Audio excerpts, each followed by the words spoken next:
Hello friends, स्वागत है आपका हमारे YouTube channel GKGS study point में। तो भाई कैसे हैं आप सभी। आई होप आप सब अच्छे होंगे और आपकी तैयारी काफ़ी अच्छी चल रही होगी। तो आज हम आपके लिए लेकर के आ गए दिल्ली पुलिस एग्जाम के लिए प्रीवियस ईयर प्रैक्टिस सेट। तो भाई सभी क्वेश्चन मोस्ट इंपोर्टेंट है। एक एक क्वेश्चन प्रीवियस ईयर एग्जाम में काफ़ी बार पूछा जा चुका है। तो भाई प्लीज़ आप एक एक क्वेश्चन को नोट डाउन करते चलिएगा। मोस्ट इंपोर्टेंट क्लास आज की रहने वाली है और वीडियो को लास्ट तक वॉच कीजिएगा। और वीडियो अच्छी लगे तो लाइक एंड शेयर भी जरूर से कर दीजिएगा। एंड चैनल पर नए हैं तो भाई दिल्ली पुलिस एग्जाम की फुल प्रिपरेशन के लिए हमारे चैनल को सब्सक्राइब करके चैनल के साथ जुड़ जाइएगा और बेल आइकन को भी जरूर से प्रेस कर लीजिएगा, जिससे आपके पास डेली क्लास के नोटिफिकेशन टाइम से पहुंच जाए। तो भाई देख लेते हैं आज का फर्स्ट क्वेश्चन। सभी क्वेश्चन को इंपोर्टेंट फैक्ट के साथ कवर करने वाले हैं, तो भाई प्लीज वीडियो को लास्ट तक पूछिएगा। तो बात करें निम्नलिखित में से कौन सा शहर पल्लवों की राजधानी थी। तो भाई फर्स्ट क्वेश्चन आपका है कि कौन सा शहर पल्लवों की राजधानी थी। तो ऑप्शन नंबर डी आपका राइट आंसर हो जाएगा, कांचीपुरम। ठीक है, कांचीपुरम जो है यह पल्लवों की राजधानी थी। तो भाई मोस्ट इंपोर्टेंट क्वेश्चन है। ठीक है, काफी बार आपके एग्जाम में रिपीट हो चुका है। और बात करें पल्लव वंश के संस्थापक कौन थे। तो भाई पल्लव वंश के संस्थापक की बात करें तो सिंह विष्णु। ठीक है, सिंह विष्णु आपका राइट आंसर हो जाएगा। ये आप नोट डाउन कर लीजिएगा। सिंह विष्णु जो है यह पल्लव वंश के संस्थापक थे और पल्लवों की जो राजधानी थी कांचीपुरम। ठीक है, बढ़ते हैं नेक्स्ट क्वेश्चन की ओर। महाराष्ट्र के नासिक में स्थित त्र्यंबकेश्वर मंदिर किसके द्वारा बनाया गया था। महाराष्ट्र के नासिक में स्थित जो त्र्यंबकेश्वर मंदिर है यह किसके द्वारा बनवाया गया था। तो यह बनवाया गया बालाजी बाजीराव के द्वारा। ठीक है, ऑप्शन ए आपका यहाँ पे राइट आंसर हो जाएगा। बढ़ते हैं नेक्स्ट क्वेश्चन की ओर।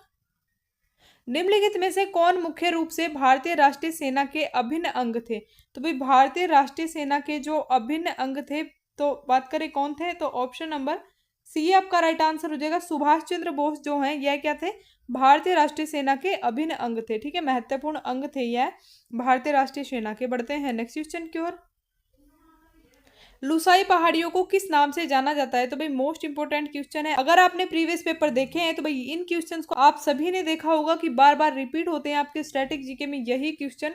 ठीक है, तो भाई प्लीज आप नोट डाउन करते चलिएगा एक एक क्वेश्चन को, क्योंकि मोस्ट इंपोर्टेंट है सभी क्वेश्चन। ठीक है, तो लुसाई पहाड़ियाँ किस नाम से जानी जाती है। तो ऑप्शन नंबर बी आपका राइट हो जाएगा, मीजो पहाड़ी। ठीक है, मीजो पहाड़ियों के नाम से जानी जाती है जो लुसाई पहाड़ियाँ हैं। और अगर बात करें खासी पहाड़ियाँ, तो भाई ये जो खासी पहाड़ियाँ हैं यह पाई जाती हैं मेघालय में। ठीक है, मेघालय में पाई जाती हैं खासी पहाड़ियाँ। ये भी मोस्ट इंपोर्टेंट है क्योंकि काफी बार पूछा जाता है ये क्वेश्चन। ठीक है, बढ़ते हैं नेक्स्ट क्वेश्चन की ओर। पूर्वी घाट डैश से लेकर दक्षिण में नीलगिरी तक फैला हुआ है। तो भाई पूर्वी घाट जो है यह कहाँ से लेकर दक्षिण में नीलगिरी तक फैला हुआ है। तो यह महानदी घाटी से लेकर दक्षिण में नीलगिरी तक फैला हुआ है। ठीक है, तो भाई नोट डाउन करते चलेगा प्लीज एक ही क्वेश्चन को, मोस्ट इंपोर्टेंट क्वेश्चन। बढ़ते हैं नेक्स्ट क्वेश्चन की ओर। बंगाल में स्थित सिद्धेश्वर महादेव मंदिर किस राजवंश की वास्तुकला को दर्शाता है। तो भाई बंगाल में स्थित सिद्धेश्वर महादेव मंदिर जो है यह किस राजवंश की वास्तुकला को दर्शाता है। तो ऑप्शन नंबर हो जाएगा आपका पाल राजवंश। ठीक है, ऑप्शन नंबर बी राइट हो जाएगा, पाल राजवंश की वास्तुकला को दर्शाता है। और अगर बात करें पाल वंश के संस्थापक कौन थे, तो भाई गोपाल। ठीक है, गोपाल जो थे यह क्या थे, पाल वंश के संस्थापक थे। तो ये भी आप नोट डाउन कर लीजिएगा। बढ़ते हैं नेक्स्ट क्वेश्चन की ओर। चहमान वंश के किस शासक ने अजमेर को अपनी राजधानी बनाया। तो भाई चहमान या फिर चौहान वंश के किस शासक ने अजमेर को अपनी राजधानी बनाया था। तो ऑप्शन नंबर डी आपका राइट आंसर हो जाएगा, अजय राज। ठीक है, अजय राज ने अजमेर को अपनी राजधानी बनाया था। तो भाई बात करें चौहान वंश के संस्थापक कौन थे। तो चौहान वंश के जो संस्थापक थे वासुदेव चौहान। ठीक है, वासुदेव।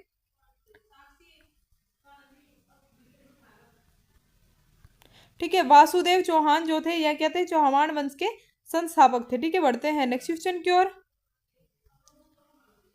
विजयनगर साम्राज्य में व्यापारियों के स्थानीय समुदायों को डैश के रूप में जाना जाता था। तो भाई विजयनगर साम्राज्य में जो व्यापारियों के स्थानीय समुदाय हैं उनको किस रूप से जाना जाता है। तो कुदीराई चेट्टीस। ठीक है, कुदीराई चेट्टीस जो है कहा जाता था विजयनगर साम्राज्य के व्यापारियों को। और अगर बात करें विजयनगर साम्राज्य की स्थापना, ठीक है, ये क्वेश्चन काफी बार पूछा जाता है। तो भाई विजयनगर साम्राज्य की जो स्थापना थी यह किसके द्वारा की गई। तो हरिहर एवं बुक्का नामक दो भाइयों द्वारा की गई। ठीक है, हरिहर और बुक्का जो है इनके द्वारा की गई। और ये दोनों क्या थे, दोनों भाई थे। ये इनके द्वारा विजयनगर साम्राज्य की स्थापना की गई थी। ठीक है, बढ़ते हैं नेक्स्ट क्वेश्चन की ओर।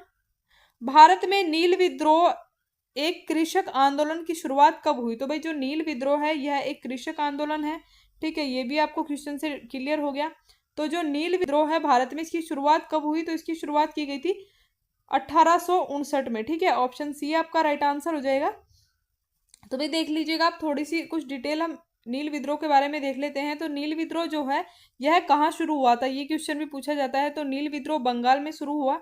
ठीक है, और नील विद्रोह और सन्यासी विद्रोह, ठीक है, इन दोनों का जो वर्णन किया गया है यह किसमें किया गया है? आनंदमठ पुस्तक में किया गया है। ठीक है, आनंदमठ पुस्तक में इनका जो वर्णन है किया गया है नील विद्रोह और सन्यासी विद्रोह। ठीक है, एक सन्यासी विद्रोह है और एक है नील विद्रोह। इनका जो वर्णन किया गया है आनंदमठ पुस्तक में किया गया है। और आनंदमठ पुस्तक के रचनाकार कौन है, ये क्वेश्चन भी इंपॉर्टेंट है। तो भाई रचनाकार है बंकिम चंद्र चटर्जी। ठीक है, बंकिम चंद्र, ये नोट डाउन कर लीजिएगा, बंकिम चंद्र चटर्जी जो हैं यह क्या थे?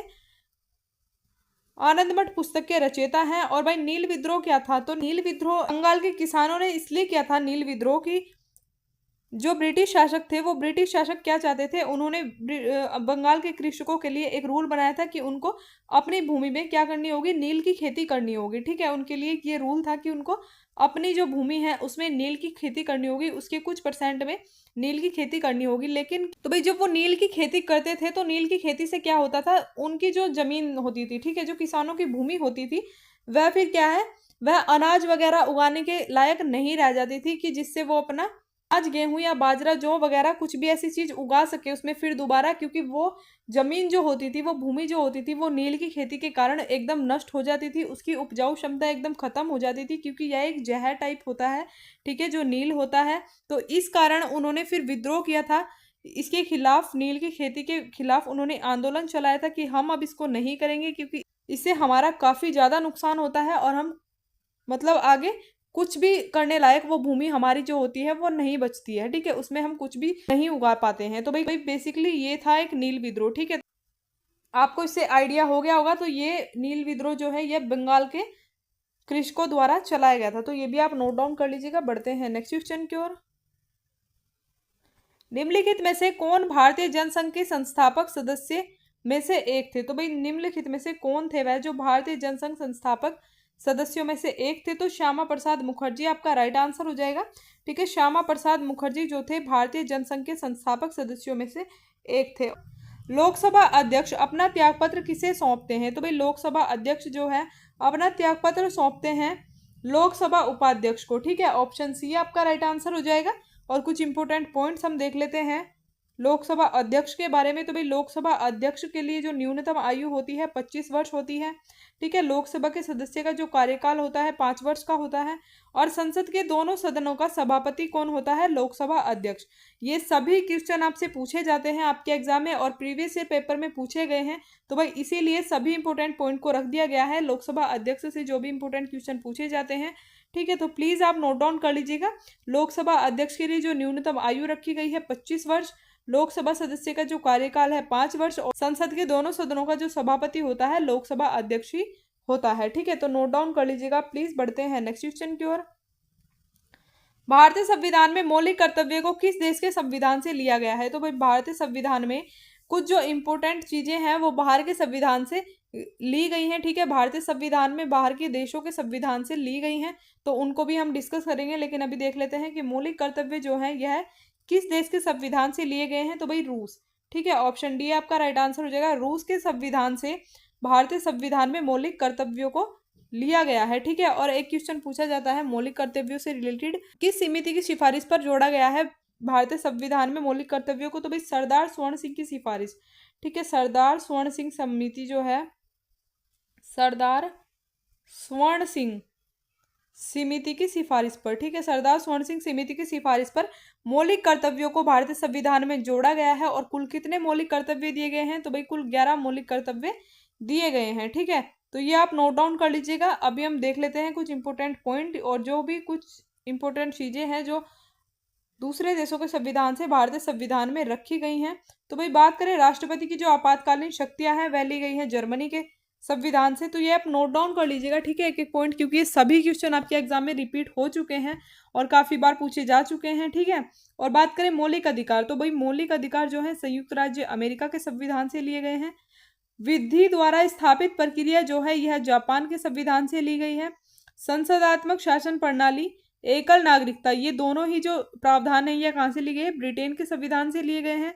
और भाई बात करें संघ सूची और राज्य सूची, तो ये कनाडा के संविधान से। और प्रस्तावना की भाषा तथा समवर्ती सूची का जो प्रावधान है यह लिया गया है ऑस्ट्रेलिया के संविधान से। तो भाई प्लीज सभी पॉइंट को नोट डाउन कर लीजिएगा, ठीक है। और यहाँ से एक क्वेश्चन पक्का आपके एग्जाम में पूछा ही जाता है, ठीक है। स्टैटिक जीके में आप सभी को पता है कि क्वेश्चन बार बार रिपीट होते हैं, नया आपसे कुछ भी नहीं पूछा जाता, ठीक है। तो हमने जो अपने प्रैक्टिस सेट स्टार्ट किए हैं सन 2000 से लेकर के अभी तक दिल्ली पुलिस कांस्टेबल या फिर दिल्ली पुलिस एसआई के जो भी एग्जाम हो चुके हैं, ठीक है, उन सभी में जो भी क्वेश्चन पूछे गए हैं और जिनका भी आगे पूछे जाने की संभावना है, उन सभी क्वेश्चन को तैयार करके इंपोर्टेंट फैक्ट के साथ हम आपके पास लेकर के आ रहे हैं। तो भाई प्लीज चैनल को सब्सक्राइब कर लीजिएगा, क्योंकि इससे बाहर आपसे कुछ भी आपके एग्जाम में नहीं पूछा जाएगा स्टैटिक जीके से। करंट अफेयर के लिए भी हम जल्दी ही 2025 के लिए पूरा करंट अफेयर, ठीक है, 2025 का जितना भी करंट अफेयर आपका हो सकता है वो सभी को लेकर के हम 2 क्लास में आएंगे। मैराथन क्लास करंट अफेयर की आने वाली है, तो प्लीज चैनल को सब्सक्राइब कर। भी चीजें इंपॉर्टेंट फैक्ट के साथ कवर करने वाले हैं, क्योंकि हम एक भी पॉइंट ऐसा नहीं छोड़ना चाहते हैं जो कि आप अपने एग्जाम में मिस कर दे, ठीक है। और अगर आपने एग्जाम के लिए आपने थ्योरी भी नहीं पढ़ी है, बस आपने इन प्रैक्टिस सेट को अपने एग्जाम के लिए लगा लिया, तो भाई आपका एग्जाम में कोई भी क्वेश्चन मिस नहीं होने वाला है। तो प्लीज चैनल को सब्सक्राइब कर लीजिएगा, ठीक है। और वीडियो अच्छी लगे तो भाई शेयर जरूर से कर दीजिए, जिससे सभी बच्चों को हेल्प मिल सके। तो भाई शेयर भी जरूर से कर दीजिएगा क्लास को, ठीक है। देख लेते हैं नेक्स्ट क्वेश्चन। राष्ट्रपति संसद के किस सदन का सदस्य होता है? तो भाई बात करें राष्ट्रपति जो है यह संसद के किस सदन का सदस्य होता है? तो किसी भी सदन का नहीं, ठीक है। ऑप्शन डी आपका राइट आंसर हो जाएगा, किसी भी सदन का सदस्य नहीं होते हैं राष्ट्रपति, ठीक है। कुछ इंपोर्टेंट पॉइंट हम राष्ट्रपति जी के बारे में भी देख लेते हैं। तो बात करें राष्ट्रपति पद जो है अनुच्छेद 52 में वर्णित है। राष्ट्रपति का निर्वाचन जो है अनुच्छेद 54 में वर्णित है। राष्ट्रपति जी का कार्यकाल होता है 5 वर्ष। और राष्ट्रपति पर जो महाभियोग प्रक्रिया है इसका जो प्रावधान है अनुच्छेद 61 क्या के द्वारा किया जाता है, ठीक है। और राज्यपाल की नियुक्ति किसके द्वारा की जाती है? राष्ट्रपति जी के द्वारा की जाती है। तो भाई ये सभी इंपोर्टेंट क्वेश्चन, सभी इंपोर्टेंट पॉइंट आपके एग्जाम में पूछे जा चुके हैं, इसीलिए यहाँ पे रखा गया है और इनकी काफी ज्यादा संभावना है आपके एग्जाम में पूछे जाने की। तो प्लीज नोट डाउन कर लीजिएगा, ठीक है। बढ़ते हैं नेक्स्ट क्वेश्चन की ओर। और एक आपसे पॉइंट ये भी है, आप इसको भी देख लीजिएगा कि जो भारत का प्रथम नागरिक होता है वह कौन होता है? राष्ट्रपति। ये भी आपसे पूछा जाता है। और देश का संवैधानिक प्रधान भी राष्ट्रपति होता है।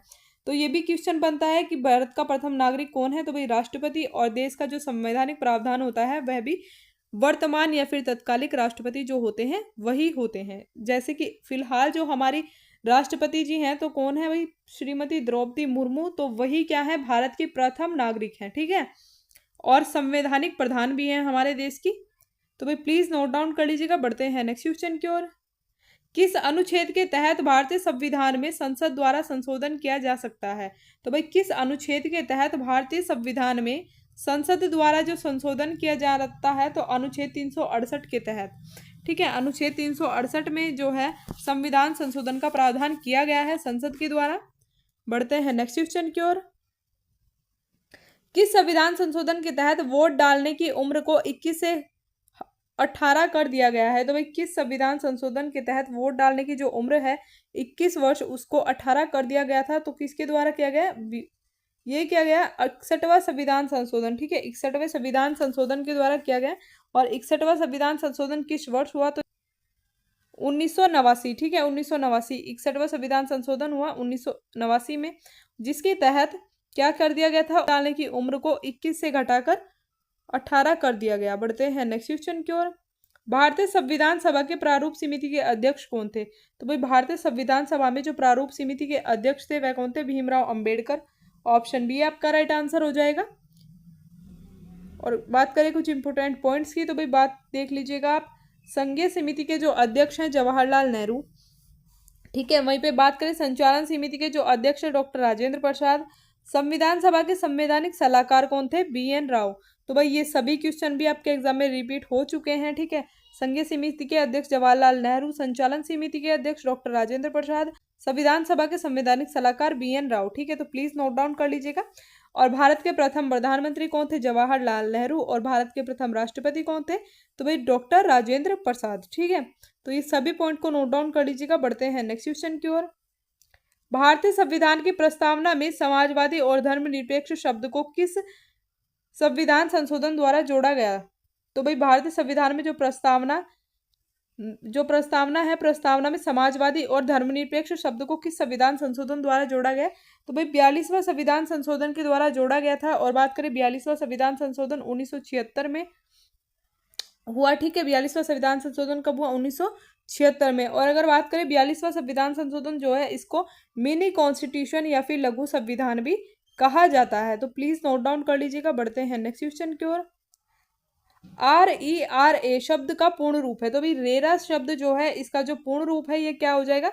इसका पूर्ण रूप हो जाएगा रियल एस्टेट रेगुलेटरी अथॉरिटी। तो ऑप्शन नंबर C आपका राइट हो जाएगा, real estate regulatory authority RERA शब्द का पूर्ण रूप है। और ये क्वेश्चन आपसे पूछा जा चुका है 3 से 4 बार, ये क्वेश्चन अब तक रिपीट हो चुका है। तो प्लीज नोट डाउन कर लीजिएगा। बढ़ते हैं नेक्स्ट क्वेश्चन की ओर। निम्नलिखित में से किस भारतीय राष्ट्रीय कांग्रेस में उदारवादी नेता नहीं माना जाता है?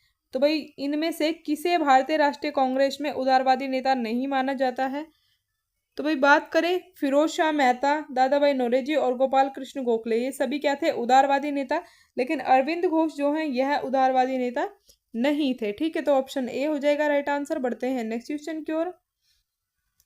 वर्ष 1829 में गवर्नर जनरल डैश द्वारा सती प्रथा को अवैध और दंडनीय बना दिया गया था।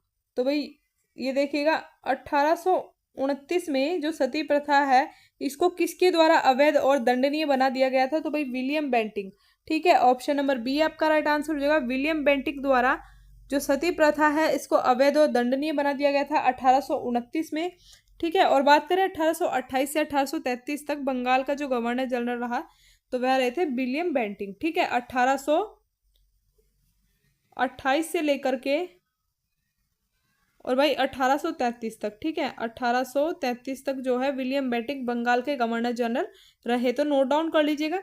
तो भाई ये थे आज के हमारे कुछ इंपॉर्टेंट क्वेश्चन। आई होप आपको क्लास अच्छी लगी होगी। क्लास अच्छी लगी हो तो भाई वीडियो को लाइक एंड शेयर जरूर से कर दीजिएगा। अगर चैनल पर नए हैं तो भाई दिल्ली पुलिस एग्जाम के लिए प्रीवियस ईयर प्रैक्टिस सेट को अटेम्प्ट करने के लिए हमारे चैनल के साथ जुड़ जाइएगा। डेली इंपॉर्टेंट क्वेश्चंस को मोस्ट इंपॉर्टेंट फैक्ट के साथ हम कवर करने वाले हैं। तो भाई अगर आपने थ्योरी भी नहीं पढ़ी है और लास्ट टाइम में आप इन प्रैक्टिस सेट की रिविजन कर लेते हैं, तो स्टैटिक जीके में आपका एक भी नंबर मिस नहीं होने वाला है। तो भाई प्लीज चैनल के साथ जुड़ जाइएगा।